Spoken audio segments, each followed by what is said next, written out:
Welcome to another new video. আমরা class 6 এর যে ফাইনাল পরীক্ষা হচ্ছে সেই ফাইনাল পরীক্ষার বাংলা প্রশ্নপত্র নিয়ে আলোচনা করব। এটা একটা স্কুলে আসা প্রশ্নপত্র, দেখতেই পাচ্ছ স্কুলের নাম লেখা আছে। আর তোমরা জানো 70 নম্বরের পরীক্ষা হয়, ঠিক আছে। এখানে দেখো পুরো হুবহু একটা স্কুলের প্রশ্ন আছে, আমার তৈরি নয়, স্কুলের একটা প্রশ্ন। তোমরা দেখবে, তোমাদের কাজে লাগবে। এখান থেকে তোমাদের কিছু আসতে পারে প্রশ্ন, বা কেমন প্রশ্ন আসছে সেটাও বুঝতে পারবে, ঠিক আছে। দেখো এখানে বলেছে বন্ধনী থেকে সঠিক উত্তরটি বেছে নিয়ে বাক্যটি পুনরায় লেখো। এখানে আছে হচ্ছে 10টা করতে হবে, ঠিক আছে, এমসিকিউ টাইপের। প্রথম প্রশ্ন বলেছে পাগলা গারদ আছে ড্যাশে, ছোট্ট বাঘের ডেরা ছিল কোথায়, মায়ের কেশ ড্যাশ, হিন্দু নওজওয়ান সভা প্রতিষ্ঠা করেছিলেন কে, কিরণ দাস ছিলেন যতীন দাসের ড্যাশ, মোরা বিবাদ করে খোদার ওপর করি যে খোদকারী, ধরাতল কবিতাটি ড্যাশ কাব্যগ্রন্থ থেকে নেওয়া হয়েছে, হাবুর ক্লাসের ফার্স্ট বয় হলো ড্যাশ কে, সাগর বেলায় কিশোর কুরই ড্যাশ, CCH প্রথমে ব্যাট করে ড্যাশ রানে সব আউট হয়ে যায়, 14 রান আউট হয়ে গেছিল না। শূন্যস্থান পূরণ করো। ড্যাশ কি ধরতে পারে পাখি, ন্যায়ের বিধান দিল ড্যাশ, দুই জাতি ভাই সমান মরে ড্যাশ এলো দেশে, ভালো মন্দ ড্যাশ অন্ধকার আলো, বলে গেছেন যা ড্যাশ পরম বিজ্ঞানী। এটা কবিতার লাইন, ঠিক আছে। তোমাকে শূন্যস্থান পূরণ করতে হবে, কবিতাগুলো জানতে হবে, এই জন্য কবিতাগুলো ভালো করে মুখস্থ করে নেবে সবগুলো। একটি পূর্ণ বাক্যে উত্তর দাও, ঠিক আছে। শিবরাম চক্রবর্তীর পোশাকি নাম কি, সুধীরবাবুর মুদ্রা দোষটি কি ছিল, মোরা দুই সহধর ভাই কবিতায় সহধর কারা কাকা কারা কারা, উত্তর ভাই হিন্দু মুসলিম, ধরাতল কবিতায় কবির মনে আজ কি ভাবনা এসেছে। এরপরে পরে পৃষ্ঠায় চলে যাবো, আরো দুটো আছে দেখো, ওই দাগেরই।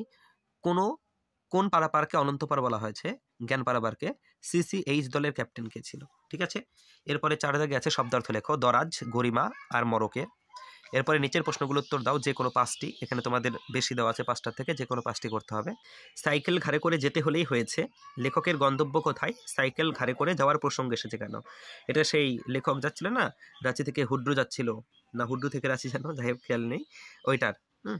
ভাগের ছানা গর্তে থাবা দিয়েই কেঁদে উঠেছিল কেন, সুন্দরবনের বাঘ কি নামে পরিচিত, কেন গো মাতর মলিন বেশ, মা বলতে কাকে বুঝিয়েছেন, তাকে মা বলা হয়েছে কেন, কবিতার একটা প্রশ্ন। মনে হয় সব নিয়ে এ ধরনই ভালো, কখন পৃথিবীকে ভালো মনে হয়, এরকম মনে হবার কারণ কি, এটারও কবিতার।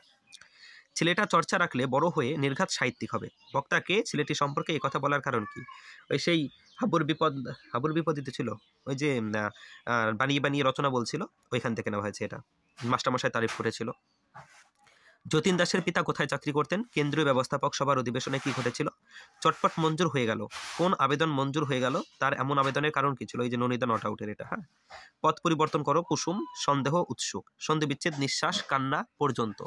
এরপরে 8 দাগে বলেছে নিচের বাক্যগুলি থেকে অনুসর্গ খুঁজে বের করো এবং নিম্নরেখা পদের বিভক্তি উল্লেখ করো।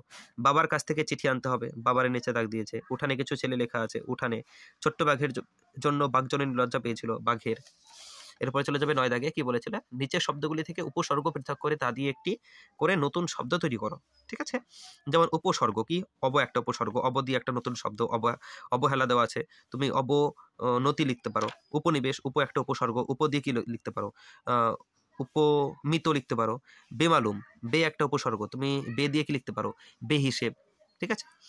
নিচের বাক্যগুলি থেকে কর্তা কর্ম ক্রিয়া খুঁজে বের করে ছকের মধ্যে লেখো। কর্তা কর্ম ক্রিয়া জানো, কর্তা মানে কি, বাক্যে যার সম্বন্ধে বলা হয়েছে, আর ক্রিয়া মানে কি, কাজ করা বোঝাবে, আর কর্ম মানে কি, ওই ক্রিয়াকে কি দিয়ে প্রশ্ন করলে যে উত্তর আসে সেটাকে কর্ম বলে, ঠিক আছে। যেমন আমি রচনা লিখতে বলেছি, এখানে কর্তাকে আমি, রচনা লিখতে বলেছি, লিখতে বলা এটা একটা ক্রিয়া, কি লিখতে বলেছি, রচনা, তাহলে রচনা হয়ে গেল কর্ম, এরকম, ঠিক আছে। নিচের বাক্যগুলির উদ্দেশ্য ও বিধি অংশকে আলাদা করো। উদ্দেশ্য মানে কি, বাক্যে যার সম্বন্ধে বলা হবে, আর উদ্দেশ্য বাদে বাকি যা থাকবে তাই হচ্ছে বিদেহ। ন্যায়ের বিধান দিল রঘুমণি, ঠিক আছে।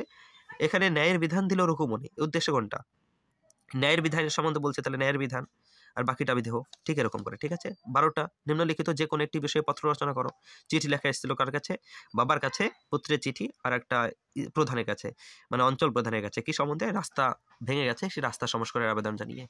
13টা কি, নিম্নলিখিত যে কোনো একটি বিষয় অবলম্বন করে অনুচ্ছেদ রচনা রেখো। ঋতুরাজ বসন্ত, স্বামী বিবেকানন্দ, এই দুটো রচনায় কিন্তু আমার চ্যানেলে আপলোড করা আছে, তোমরা রচনার যে প্লেলিস্ট সেখানে গিয়ে দেখে নিতে পারো, ঠিক আছে। থ্যাঙ্কস ফর ওয়াচিং, কেমন লাগলো জানিও।